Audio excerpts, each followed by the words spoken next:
नमस्कार दोस्तों, आप सभी कैसे हो। आशा करता हूँ कि आप सभी ठीक है। दोस्तों, आज कहानी है सुमंत का अयोध्या लौटना। सुमंत का अयोध्या लौटना।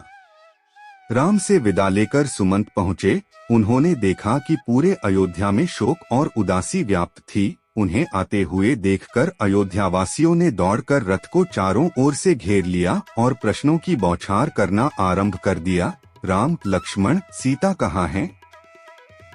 तुम उन्हें कहाँ छोड़ आए? अपने साथ वापस क्यों नहीं लाए?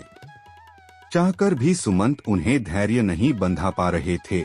उनका कंठ अवरुद्ध हो गया था। उनके नेत्रों से अश्रुधारा प्रवाहित होने लगी। प्रयास करके स्वयं को नियंत्रित किया और लड़खड़ाती वाणी में कहा। गंगा पार के बाद वे पैदल ही आगे चले गए और उन्होंने आदेश पूर्वक रथ को लौटा दिया। सुमंत के मर्मवेधी वचन सुनकर नगरवासी बिलख बिलख कर विलाप करने लगे। देखते देखते सारा बाजार और सभी दुकानें बंद हो गईं। लोगों ने छोटी छोटी टोलियां बना लिए और शोकाकुल होकर राम के विषय में चर्चा करने लगे। कोई कहता, राम के बिना अयोध्या सूनी हो गई है, हमें भी यह नगर छोड़कर अन्यत्र चले जाना चाहिए। कोई कहता, राम हमसे पिता की भांति स्नेह करते थे, उनके चले जाने से हम लोग अनाथ हो गए हैं। अन्य कोई कहता, यह राज्य अब उजड़ गया है, यहाँ रहने का अब कोई अर्थ नहीं है, चलो हम सब भी वन में चलें। कोई महाराज दशरथ की निंदा करता तो कोई रानी कैकेयी को दुर्वचन कहता। सुमंत राजप्रासाद के उस श्वेत भवन में जा पहुँचे जहाँ महाराज दशरथ पुत्र वियोग में व्याकुल अर्धमूर्छित अवस्था में पड़े अपने अंतिम श्वासें गिन रहे थे। आशा की कोई धूमिल किरण कभी कभी चमक उठती थी और उन्हें लगता था कि संभव है सुमंत अनुनय विनय करके राम को लौटा लाएं। संभवतः राम न आए, किंतु कदाचित सुमंत सीता को ही वापस ले आए। उसी समय सुमंत ने आकर महाराज के चरण स्पर्श किया और विषादपूर्ण स्वर में राम को वन में छोड़ आने की सूचना दी। सुनते ही व्यथित महाराज मूर्छित हो गए। संपूर्ण महल में हाहाकार मच गया। महाराज को झकझोरते हुए कौसल्या ने कहा, हे आर्यपुत्र, आप चुप कैसे हो गए? बात क्यों नहीं करते?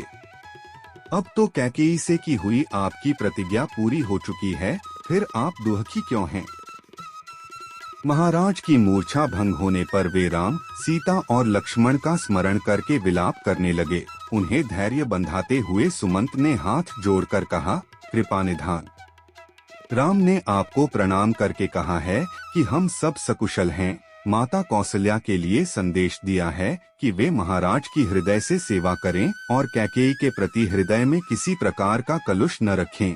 भरत को भी उन्होंने पिता की आज्ञा का पालन करने का आदेश दिया है। महाराज दशरथ ने गहरी सांस छोड़ते हुए कहा, सुमंत, होनी को कौन टाल सकता है? इस आयु में मेरे प्रिय पुत्र मुझसे अलग हो गए। इस संसार में इससे बढ़कर भला क्या दुख होगा? कौशल्या कहने लगी, राम, लक्ष्मण और विशेषतः सीता, जो सदा सुखपूर्व महलों में रही है, कैसे वन के कष्टों को सहन कर पाएंगे? राजन, आपने ही उन्हें वनवास दिया है। आप जैसा निर्दयी और कोई नहीं होगा। यह सब आपने केवल कैकेयी और भरत के सुख के लिए किया है। कौशल्या के इन कठोर वचनों को सुनकर महाराज का हृदय विदीर्ण हो गया। नेत्रों में अश्रु भरकर वे बोले, कौशले, तुम तो मुझे इस तरह मत धिक्कारो, मैं तुम्हारे हाथ जोड़ता हूँ। दशरथ के इन दीन वचनों को सुनकर कौशल्या का हृदय पानी पानी हो गया और वे रोने लगी। फिर दोनों हाथ जोड़कर वे बोली, हे आर्यपुत्र, दुख ने मेरी बुद्ध को हर लिया था, मुझे क्षमा करें। राम को यहाँ से गए आज 5 रात्रियां व्यतीत हो चुकी हैं, किंतु मुझे ये 5 रात्रियां 5 वर्षों जैसी प्रतीत हुई हैं। इसीलिए मैं अपना विवेक खो बैठी और ऐसा अनर्गल प्रलाप करने लगी। कौशल्या के वचन सुनकर राजा दशरथ ने कहा, कौशल्य, जो कुछ भी हुआ है वह सब मेरे ही कर्मों का फल है। सुनो, मैं तुम्हें बताता हूँ। दोस्तों, आपको यह कहानी पसंद आए तो हमारे चैनल को सब्सक्राइब करें और लाइक भी करें। धन्यवाद।